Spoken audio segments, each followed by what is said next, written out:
80% ఓట్లు జగన్కి పడ్డాయి, 20% టీడీపీకి పడ్డాయి ఖచ్చితంగా.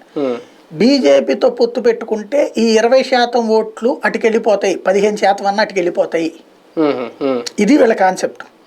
ఇలా ఇది చంద్రబాబు ఆలోచించాల్సింది అది. కానీ చంద్రబాబు దానికంటే కూడా మనకి వీళ్ళు వచ్చేసారు కదా, కాపులు వచ్చేస్తున్నారు కదా.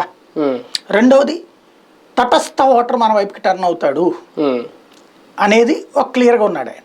ఇంకోటి మైనారిటీ ఓట్లు ఆంధ్రాలో చూసుకుంటే ముస్లిమ్స్ ఓట్లు తక్కువ, తెలంగాణతో కంపేర్ చేస్తే ముస్లిం ఓట్లు తక్కువ, రాయలసీమలో ముస్లిం ఓట్లు ఎక్కువ.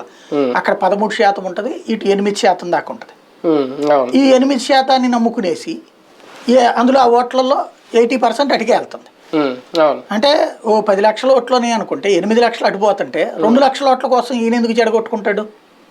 బేసిక్గా బీజేపీ వాళ్లే సీట్ల దగ్గర ఒప్పుకోవట్లేదు అన్నదే ప్రస్తుతం వినబడుతుంది. ఇక్కడ బీజేపీ వైపు నుంచి కూడా ఇంకొక వెర్షన్ వినిపిస్తోంది. ఒకప్పుడు ఇప్పుడున్న అధ్యక్షురాలను పురంధేశ్వరి గారే చేరికల కమిటీ కన్వీనర్గా పనిచేశారు. అప్పుడు గుజరాత్ ఎన్నికల టైంలో అక్కడేదో మిగిలిన రాష్ట్రాలకు పెట్టారు. ఇప్పుడు కనీసం ఒక్క వ్యక్తిని కూడా ఏమి వచ్చిన తర్వాత బీజేపీలో చేర్చుకోకపోవడం,